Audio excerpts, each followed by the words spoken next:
Everybody, Ben here for the Bonehead podcast, and welcome to Blood Bowl Power Rankings. We normally look at this in our monthly meta episodes, but we haven't done them over the last few months, so what we've got together today is the entire NAF tournament data for Q1 of 2022. So this is going to be looking at tournament teams. This is not for League, this is not for Sevens, this is for 11s tournaments. And we're going to look at the teams that have won the most and the teams that have been played the most to give you a decent breakdown of the proper Blood Bowl Power Rankings. So let's start at the bottom of the pile. There are 29 teams in Blood Bowl, so we're going to start with the bottom 9. So this is split into change of rank, team, tier, win percentage, and games played. Now we're going to look at games played separately in the second part of this video, but for now let's have a look at the most winningest, or in this case the least winningest teams in Blood Bowl and how they've progressed. So the last time we looked at these results was in December, the end of the year. Ben and I went through and broke down the power rankings for 2021. So in quarter 2022, Goblins are still sitting at the bottom with 38%. Now they have gone up a little bit. I think they were sitting at 36% last year. So actually, good to see them raising up a little bit. Now this one always surprises me. The second least winning percentage team in Blood Bowl is Black Orcs. Now, I love Black Orcs. The Black Mountain Buccaneers are one of my absolute favourite teams. Love these little guys. To be fair, they didn't win a huge amount of games. I think what we've got here, and is pretty much demonstrated by this data point here, 1,550 games played. Goblins, 1,000 games, which is actually quite impressive. But 1,550 games being played by Black Orcs. Now, Black Orcs are tier 2, but they are also one of the starter set teams. And we see this in every edition. Basically, you get the starter box set, you want to go to a tournament, you take the teams that you've got, Nobility, Black Orcs, and what we see is we see a lot of new players potentially running out those teams. That said, the Black Orc team does, I think it performs pretty well, and you know what, it's one of the only two teams that are sitting 10% out of the centre. So we've got a centre zone here of 50% win rate. 5% above, 5% below is what we'll call the center zone, the safe zone. Okay, you want a bit of disparity, but being within 10% is a pretty great place to be. The Black Orcs and the Goblins just sitting outside that. Now, I think we're going to start seeing this percentage for both of these teams come up. Now we've got some of the new star players. Bomber Dribblesnot is sneaky excellent. It's going to perform brilliantly, and it's just going to be an absolute turnover machine. And to be fair, when you've got goblins, you've got an opportunity to swoop in and grab that ball whatever is going on. So look to see these teams rise over the next quarter. Now Chaos has dropped one place down to 27th with a win rate of 45%. Again, surprised to see that there. Chaos are a solid tier 2 team, but one thing we are seeing in a lot of our tournament formats is there's a heavy lean in towards strong star player play, but there's also a heavy lean towards not a huge amount of skills, and Chaos are definitely one of those teams that start hitting their peak with about 200k's worth of skills. There's no shorthands, there's no block, so every skill is really important, and it's an expensive tier, it's an expensive team too. Now most tournaments these days are 1100, 1150 with maybe 100,000 worth of skills, so maybe 5 general skills, 5 primary skills. Now, you can fit most of your team in at 1100, 1500 for 1100 or 1150 for Chaos, but not a lot of skills means that you can get that roster, but all you're really running is a shorthands dude and a few block pieces. It's not what they need. So as tournaments kind of settle and the skill packages tend to grow and the star players tend to be limited, we'll see Chaos climb up the rankings. Now, talking of climbing up the rankings, Old World Alliance have gone up one position to 26th. Now, they had a tier adjustment in the FAQ in November, so they've dropped down from tier 1 to tier 2. That normally nets a little bit more gold and or a little bit more skills. That's a good thing for them to do, and we're seeing that slight progression there, hitting 46%. Nurgle also hitting 46%, but still dropping 2 places down to 25. Now, we've got a solid array of teams here, and this is something that we're going to see as we go through the entire power rankings, because any one of these teams can win against any other team, and that is so good. And there's only 2 teams really sitting outside that sweet 10% center zone. So Nurgle dropped 2 places to 25. Sitting pretty at 24 and staying there from the last quarter is Vampires at 47%. 550 games played, Nurgle 700 games, OWA played at 450, so a small percentage of games played versus something like Black Orcs. Now, some of our teams are going to have a little asterisk by them. Those are teams of legend. Those are the ones that we're looking to be kind of updated. Now, interesting here, Khorne has dropped 2 places down to 23. Now, the way the NAF rankings work is that those Khorne results will also include the Demons of Khorne team played in the 2020 edition. I think it's just the easiest way they could do it to maintain the database. So we are seeing a slight decrease in Khorne percentage of victories, but nothing to worry about, and that's as they transition from the old roster into the new roster. So I would see Khorne settling down. Now, just behind at 47% is they've got vampires, and they've got the snotlings there at 47% as well. So 22, 23, 24, all 47%.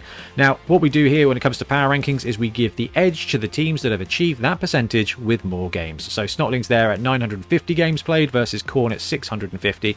Now that Khorne includes Demons of Khorne. So it's a bit of a fudge result, but we're still seeing a reasonable win percentage. They're still doing better than Chaos and Black Orc. And Chaos and Black Orcs are what I would consider a very solid tier 2 team. I mean, the percentage is a lie, but this is just competitive Blood Bowl. Ogres there have dropped 4 spaces. Ogres were the leading stunty team at the end of last year. They've dropped down a couple of percentage points, I think, and 4 positions in the power rankings to a still respectable 48%, 950 games played. That's 2 tier 3 teams, Ogres and Snotlings, that are only a smidgen below 50%. That's a fantastic place for the meta to be. Anyway, let's move on and have a look at the next 10 teams. So we move on to 11 through 20, and sneaking in there, another tier 3 team is Halflings. Now, Halflings are sitting pretty at 1,300 games played and a win rate of 48%. So we had Halflings at 20, we had Ogres at 21, and we had Snotlings at 22, I think, sitting at 48, 48, and 47%. As far as tier 3 stunties go, they are performing really well. Now, a big part of that will be how strong the meta is for star players currently. As we transition away from star players a bit more, I think, is what we're seeing in a lot of the formats these days. I imagine some of those tier 3 teams will start to drop in percentage. Now, the Halfling team has dropped a couple of places. They've dropped 1 place down to 19. Now, one team that has benefited very nicely from the FAQ changes is the Human team. So the Human team went from tier 1 to tier 2, and as we said, tier 2 tends to net you a little bit more gold and a little bit more skills, and it's net the humans a little bit more wins. They've gone up 6 places down from 25th all the way up to 19th now. 48%, 1750 games played. So there's a ton of Blood Bowl being played by the Human team, and that tier change is looking like it's affecting their ranking. So bouncing up into the middle, and a strong format there, up 6 places. Imperial Nobility, on the other hand, another one of those starter set teams, tier 2, 49%. 18th place, they've stayed exactly where they are, so that's good to see. Skaven up 3 to 17. Now Skaven are a fantastic team, but I think they've been a little bit overshadowed by some of the other agility teams, and because they're tier 1, they don't tend to have a lot of skills, and when it comes to their roster, they're not cheap. They're not expensive, but they're not cheap. So fitting in a star player or being able to sneak in a star player to make them even better is not something that you can do with Skaven. If you see a fully equipped Skaven team at 1150, 1200, it's likely to be the Skaven package with a Rat Ogre. So you don't tend to see it, and adding Hackflem doesn't seem to add much to the team when you kind of got 4 gutter runners anyway. Now, where we've got Creek Rust Gouger here, I think we might see a bit more of a bashy star player option there for Skaven, and I think that might actually continue to keep them rising. But 49%, not bad at all. Now, bang in the middle at the 50 zone, we've got Chaos Renegades, who have dropped 8 places, if that is correct. That's incredible. So, yep, I went back and checked the stats. Chaos Renegades were ranked 8th before. Anyway, 50% there. I mean, 16th place is very respectable. Chaos Renegades is a very challenging roster to build, first of all, because you need a little bit of everything, and a very challenging roster to play because you've got so many unique players. Now, sitting at tier 2, they do get access to a reasonable amount of skills, so you can kind of start picking your positionals to grow and develop. So Renegades, only 700 games played, but hitting that 50% mark. Norse and Necromantic, 14 and 15, have dropped down 4 spaces. So 15th place, we've got Norse, who are sitting at 50% at 1450, and Necromantic, we've ranked slightly above at 14th place with 50% win rate and 1500 games played. Now, both of those have dropped 4 spaces. We're going to have a look in a minute and see all the teams that have shot up the power rankings. Now, Norse is currently ranked 15th, and it is a team of legend. we're going to see Norse change in the next few months as the new edition Norse lands. We've got new positionals. We don't know what's going to happen with the Valkyrie, whether it's going to be a thrower, a catcher, something in between, maybe a super blitzer. And of course, the beer pigs are going to be, I imagine, quite influential. We don't know what skill set Norse is going to have either. There's some rumours and there's some kind of fear-mongering that the Norse team are going to end up with Brawler instead of Block, which would definitely put them into the Tier 2 category, which seems to be what Games Workshop are trying to do, trying to bundle as many teams as possible into that Tier 2 bracket. And I've got to say, so far we're looking at a pretty close pack of win percentage here, so Blood Bowl 2020 is achieving that goal anyway. Now, in the new edition, we will have Norse, but for now they are 15th. Necromantic, slightly above them with a few more games played, also hitting 50%. Norse being tier 1, Necro being tier 2, Necro getting maybe a little bit extra skills. Norse don't tend to need many skills, Necromantic do, and I think just being able to level up those werewolves makes them pretty potent. Lizardmen edging them out at 13th place, do go up 3 spots, still 50% win rate, 1600 games played, and also up 3 spots is the Dark Elf team. So our 12th power rank team is Dark Elves, 51% and 1300 games played. Also shooting up 3 spots to 11 is the Orc team. Now this is classic Orcs who have also had that cheeky tier adjustment. So they've gone from being tier 1 to tier 2 in the same way that the humans are. So humans adjusting to tier 2 have gone up 6 spots. Orcs being adjusted to tier 2 has gone up 3 spots. So Games Workshop kind of flexing that tier structure does influence the amount of skills that these guys have in competitive formats, and that does in fact influence how strong they can be. Well, yes and no. Ideally that's the case, and we've seen a lot of games played. It could just be that Orcs have run hot and the humans have run hot, but they're solid teams, and it's really nice to see more games played, and it's really good to see them shooting up the power rankings. And now we come to it, our top 10, and I've got to say, a pretty big shocker sneaking in 10th place here is Slann. So some of you watching this video may not know what the heck Slann is. Now Slann is the only official unofficial team remaining.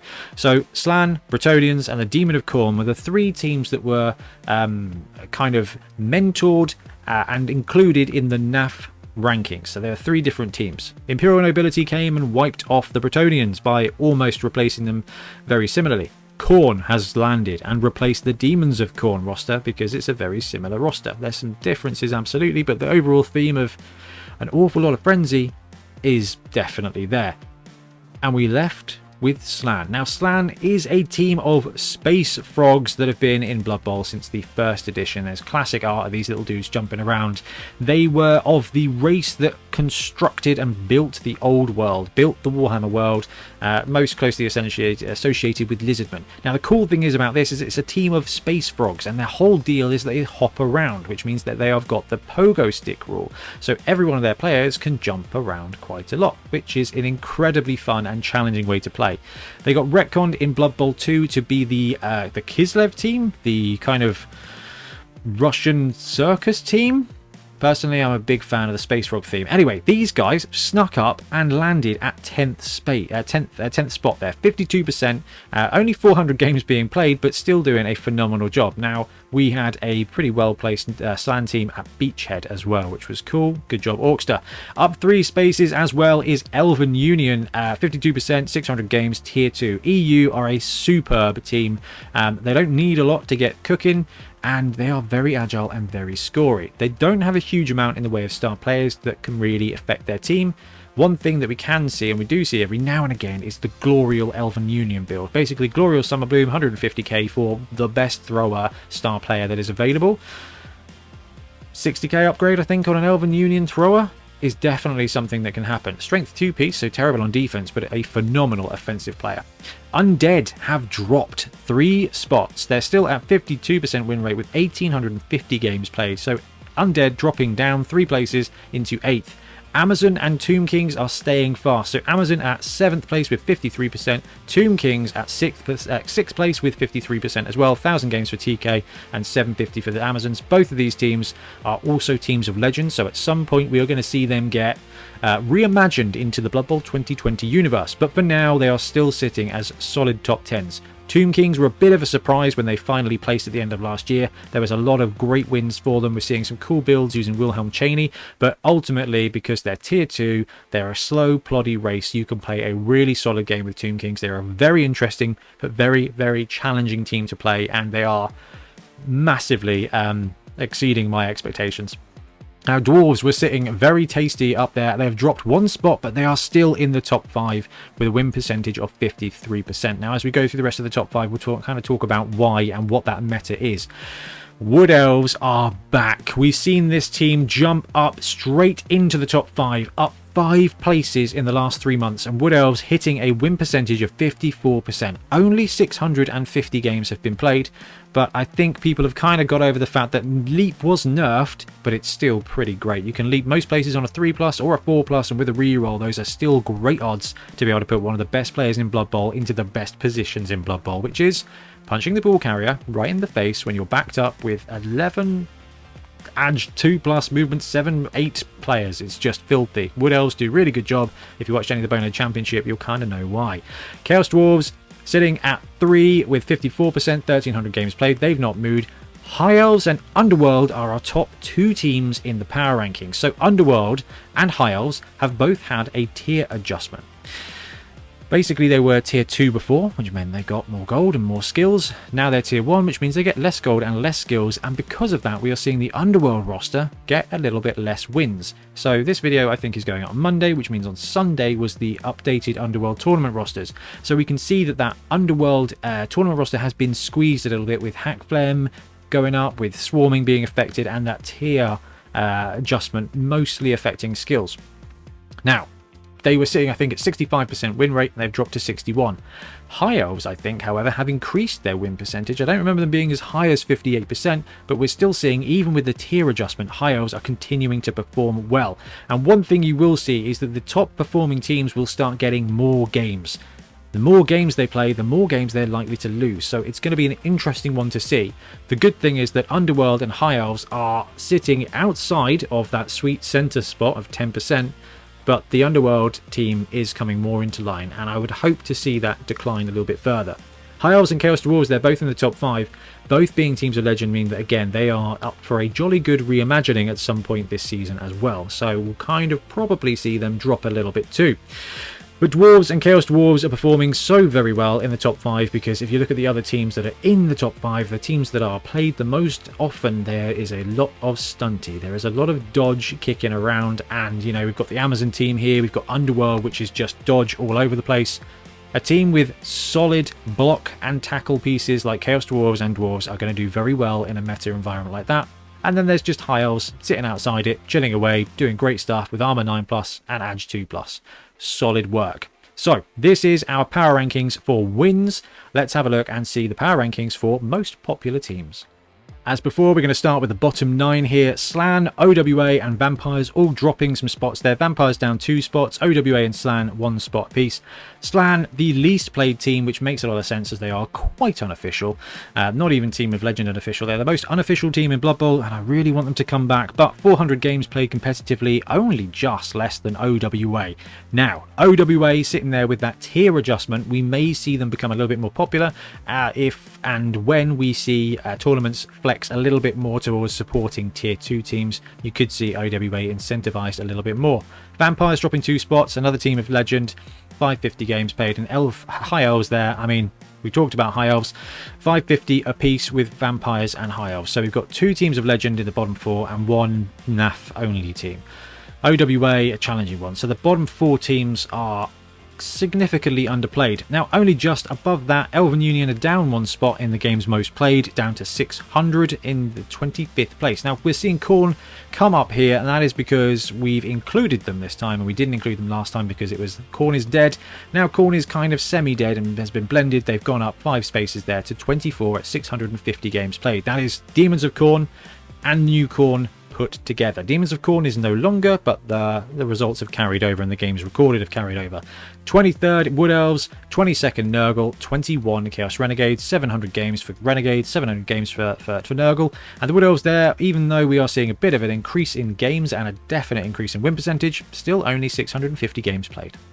Okay, so 11 through 20 for games most played. We've got Imperial Nobility and Amazons have stayed in place. They're at 20 and 19, 750 games apiece. Snotlings and Ogres have both dropped one spot. Ogres at 950, Snotlings at 950. I have rounded these numbers up to around about the nearest 50 just to keep them a little bit more palatable rather than, 938 games. Seems a little bit unnecessary. Goblins, though, a little bit more popular. They've jumped up 2 spots. They're sitting at 1,000 games played. So nice to see Goblins kind of getting a bit of a spice, and I do believe that's got something to do with Bomber Dribble Snot and Fungus the Loon returning to the fold. Tomb Kings at 15, one of the just surprise teams out there. 1,000 games played, been a really popular team this edition, and their win percentage has been very, very good. Chaos at 14th place with 1050 games played. Halflings have dropped 4 spots, becoming a little bit less popular at 13th with 1,300 games played. Also 1,300 games is Dark Elves at 12 and Chaos Dwarves at 11. Chaos Dwarves have dropped a spot as well, but still 1,300 games played for all of those teams. Which brings us to the top 10 teams with the most games played. 10th place, we're seeing an increase in Skaven games, up 3 spots to number 10 at 1,350. Norse up 2 spots. Now Norse Team of Legend due for a bit of a retconning. The cool thing about this, and this is something we're definitely going to have to watch out for, is as the Teams of Legend become reimagined, they are also re-released by Games Workshop, which means that they are much more accessible. So depending on the skill set change for the Norse team, we could see them get even more popular as more players basically gain easy access to them without having to go third party or back in time to get the old metal models.